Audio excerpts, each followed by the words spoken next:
Right, well, guys, thank you so much for getting on the call tonight. Really appreciate the fact that on a public holiday Monday, everyone's made the effort because, of course, we're back into action mode if you haven't been all weekend.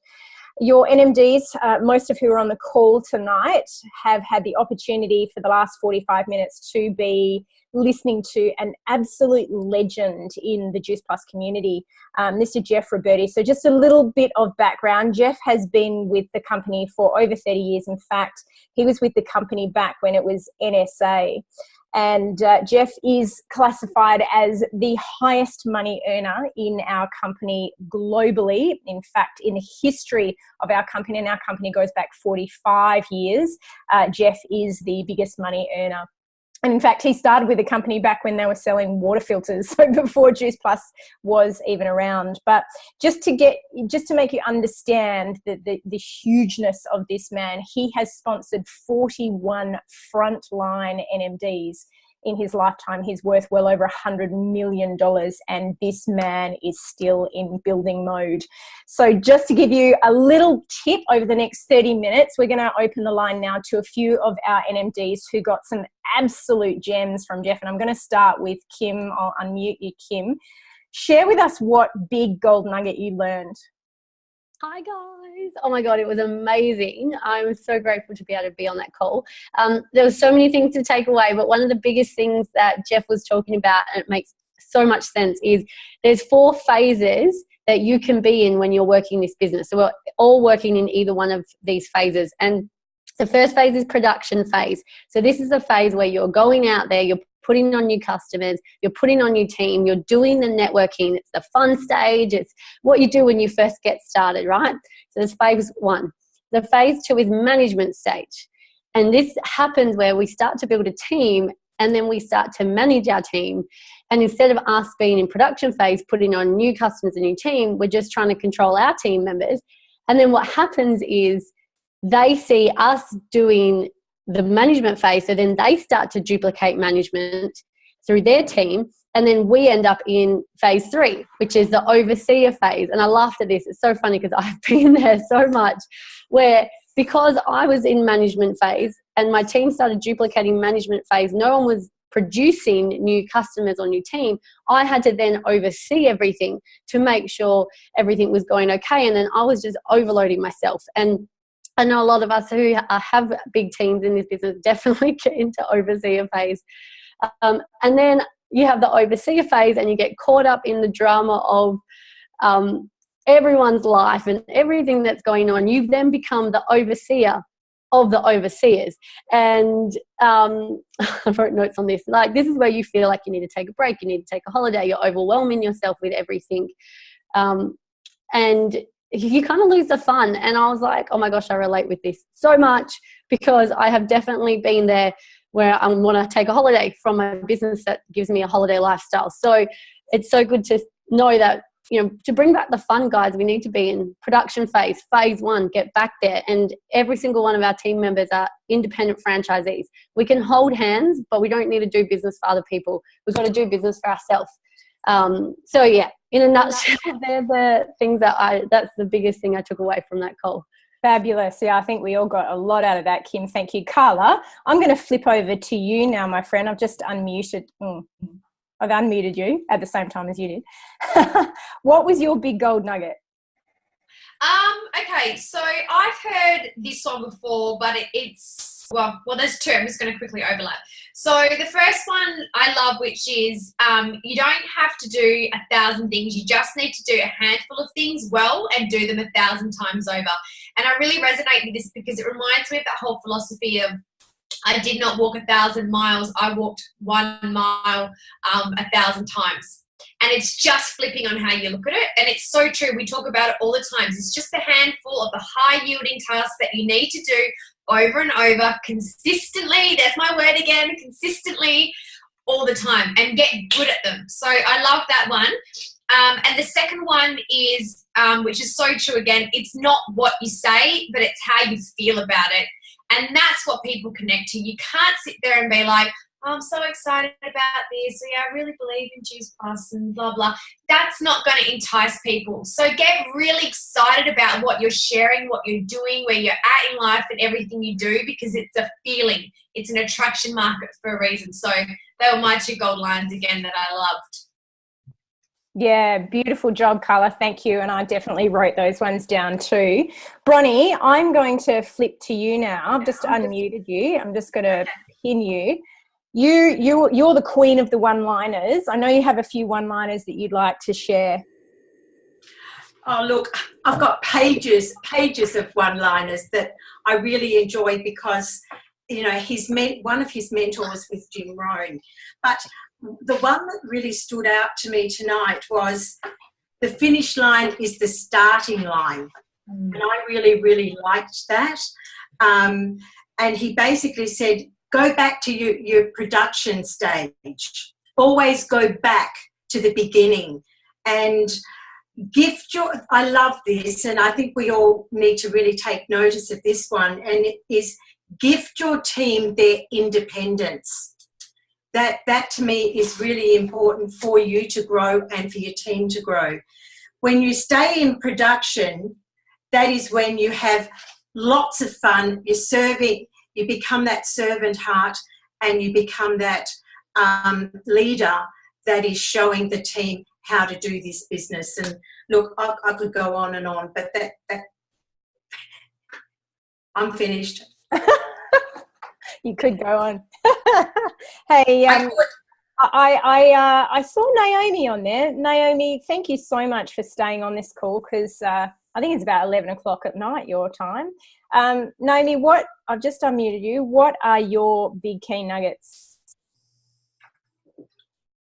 Hey, hun, I wasn't actually on that call live. I I was just telling Kim, and I thought I'd be safe just telling Kim, I'm so sorry. I was actually stuck with my kids, and I'm desperately hoping I get the recording. Well, that's why I've jumped on this, so I can hear what you guys what you guys had. So right. Yeah, I'm going to be all open ears for just like the rest of the team tonight. Brilliant. Okay, well let's go to Abby. Abby, where are you, my love? Can you unmute yourself? I'm unmuted. Brilliant. Go for it. All right. So my couple of golden nuggets was we're paid to do 2 things. We're paid to build customers, and we're paid to build a team. And I love the simplicity of that. Those are the paying activities of what we get paid to do, build customers and build a team. The other thing I loved was the 80%, 15%, and 5% rule. So what that means is that in our business, there's going to be 80% of people that are sometime, part-time, or no time.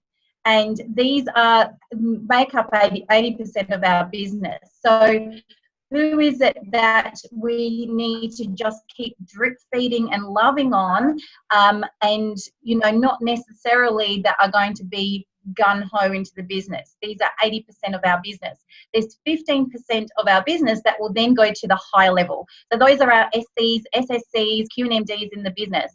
And those ones are 15% of our business. And then there's just the 5%. And the 5% are the ones that have stepped up and are now as our leadership NMDs. And what I loved about that is that to be able to have those percentage, we need to have hundreds of people into that funnel. So out of those 100 people in that funnel, there's 5% that we lock arms with and we take them all the way. But just remember that 80% is those that we love on, and you never know when they will turn into our 15 to 5%. Yeah, that's awesome. And I think the big thing about that too was that, like Jeff and Linda both said on that call, you can't influence those numbers. Like, you can't want more for an 80%er than they want it for themselves. So you just have to go through the numbers and realise that 80% of the people that you're dealing with are just going to sit in that 80% category, and that's okay. And like you said, Abby, we love on them. So that's awesome. Thanks for sharing that. Val, I'm going to unmute you. Give us your nuggets. Thanks, Abs. You took my part. Rightio, here we go. So there are so many golden nuggets, and I'm going to say 2 because they're 2 small ones. So You know, one thing that really resonated with Jeff, and I've got to be honest, I have fallen into this trap. You know, you've got to show up as the example. And one thing that I love what Jeff shared was that he was this broke waiter when he started. He came into the business, he's living the mission, and guess what? His own health started to go downhill a bit. He started to put on a lot of weight. He wasn't looking great. He was looking very inflamed. I remember seeing him at conference. I'm like, man, you got to, but you know, you can't say anything. So one thing I absolutely love what he said tonight was that he had to give himself a new product story. And I've got to be honest, there's been times where I've lost my health a little bit because I've been so involved in the business that not that I've lost foresight of the side of the mission, but I've let go of some of my health. So I'd love to absolutely challenge yourself. When you came into this, what door did you come into? Were you so much on the health that you're now so far on the opposite end? And really kind of take what he said from that. The next thing that he said was that, you know what, once again, I'm happy to admit this, you know, when we are not growing, we are not happy. And we complain and we find problems in things and we think, what's going on? Why isn't this working? But if you're constantly growing, if you're constantly contributing, giving back, being that servant heart, guess what? You're actually so bloody damn happy. So ask yourself, are you kind of stuck? Are you saying this is too hard? But have a good look in the mirror and think, are you investing in personal development? Are you getting on team training? Are you going to conference? Are you raising your hand and asking for questions? Are you constantly growing? Or are you constantly in that circle saying it's too hard, I'm not good, I can't do this? So you've got to grow, you've got to contribute, you've got to give back more, and don't look at people as a sign of a paycheck. Give more to others. Mic drop. Brilliant stuff. That's brilliant. Now, Hillary, where are you? Can you unmute yourself, please? Just before I just on that, there's a great question on the back of what Val said, and that's the question you guys need to all stand in front of the mirror and ask yourself, and that is, would you follow you? You know, are you the one that's working hardest in your team? And I think that's really what Jeff came to the realization that, you know, how can he possibly talk about health and well-being when he wasn't a fine physical specimen? Would people follow him to the message? So I think that's really key. Hills, I'll hand over to you. Yeah, thanks, Libby. I just want to go back to that 5% thing, and to me that just added on to my own aha thing. And if we allow people, 95% of our people, to be where they want to be, just love on them anyway, you're not in management mode, because you're just really, really focusing on those 5%. And quite frankly, those 5% will do it with or without us. I really thought that. And the other thing was, he was saying that NMD, that's the big trap that I know myself and probably a lot of us others have fallen into. We just think we've really made the big time when we get to NMD, and it is wonderful, but it's really only just the start. It really, really is. The other thing that I thought of as well, he just used that. I mean, I think every time you go to the US, you'll hear someone say it, and it really did come from Jeff in the beginning, sense of urgency, fear of loss. And that's what I spoke at our Find Your Fire event when, you know, 3-footing. You just have to get that 20 seconds of courage and step out of your, what I don't think is a comfort zone, your uncomfortable zone, and chat to a stranger. So, you know, sense of urgency, fear of loss, because someone else will talk to that person. And it could be your next NMD, could be someone who's going to indirectly through you, you know, help so many people. That's pretty much what I got. Yeah, brilliant, Hills. That's fantastic. Thanks for sharing. So I'm just going to finish with a couple of my big aha moments. And the one thing that really resonated with me was when Linda and Jeff were discussing the set point.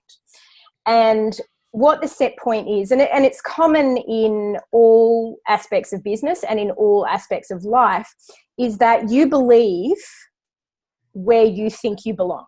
So it might be that you believe you're adequate to be a sales coordinator.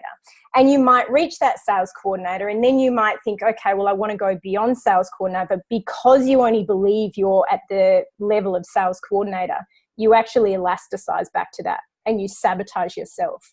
And this is what Jeff was talking about with respect to his health particularly, was that he obviously didn't, at that time in his life, he didn't believe that he warranted being any more than that. And that's something that a lot of people I've noticed over the years do, that they'll reach NMD, and I certainly did it myself.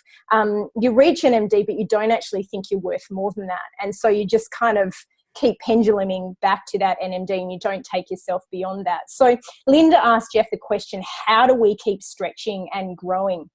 And Jeff talked about that peak resourceful state that Carla was talking about. It's not what you say, it's what you feel about what you say. But more importantly than that, he talked about redefining your why. So as you move through this business, as you move to a sales coordinator, as you move through those different stages that Kim talked about, you're constantly redefining your why. Your why for this business changes. And the big thing that he talked about when you reach NMD is that your why then doesn't become about you reaching NMD, it becomes about who's next. And the big thing he talked about is that emotional revenue that you get when you're sitting in the front row at conference and you're watching all of these teammates that you have elevated and worked with walking across the stage, and that's what lights his fire. So another key point that he made with respect to that, the constantly stretching and growing, is that if you're reaching a goal, if you're aiming for a goal, let's say your goal might be, I don't know, 39 club, and you're moving towards 39, or let's say it's 24 club and you're moving towards 24 club, and you've got a goal by which time you want to meet that, you're actually working 6 months in advance to 39 club or 50 club or 75 club or 100 club. So constantly resetting the goal, so you're constantly moving forward and not penduluming back to that set point, which is where you see yourself and your value. So I thought that was really, really key. And the other really big one for me was a Jim Rohn statement, which is, it sounds like you are sitting at the table of success too long. I thought that was beautiful. What that means is that when you sit at the table of success, when you reach that SC position, or you reach that QNMD position, or you reach that ultimate goal, that NMD position, and you just sit there at that table, you get complacent. You get used to being in that position. And as Carla said, or even Val actually, when you're growing and stretching, then that is when you're most happy. And the biggest challenge is to continue to grow, is to continue to strive for the top of the mountain, even when you've actually reached the top. And Linda made the statement, when you are ripe is when you rot. I thought that was classic. I just got that visually in my head. So guys, there's not very many things that you need to do in this business. And I think we've all said it really well. You've just got to be consistent. You've just got to be in that peak resourceful state, just be in that moment of passion all the time. Build your customers, build your team, and build for events. And we have the biggest opportunity to be building for that event in June right here in Perth. There is no reason why every single person on this call tonight shouldn't have at least half a dozen brand new friends that they're taking along to conference in June. You've got plenty of time to work on that. Set that goal, make that stretch goal beyond that 6 months as well. And is there anything else, NMDs, that you want to add about Jeff's call tonight? Open it up. I was just thinking it'd probably be a good idea when he keeps saying, you know, just do 1,000 things, a few things 1,000 times. I've just found, since I've had my own aha moment and really working very hard to get out of that management mode, is every morning the first thing your DMO should be, you grid, you're putting new people down, you're following up, and you're inviting to events. On top of then with a bit of customer care and follow-up, personal growth. But this is the key. It's got to be right there in front of you. It's got to be your priority every day to be out of that management mode. I really found that. Beautiful. Guys, anything else from Jeff's call that was of great value to share before we wrap it up? I think one of the big things for me was inspire me first. Your team are watching your actions. they're not watching your lips. So when you go into action mode, when you're doing your DMO, when you are disciplined, when you're building your team, when you're building your customers, when they're watching your feet, your team will follow. So I think that was a big thing. Be the best franchisee in your team. Beautiful. Well, guys, thank you so much for being on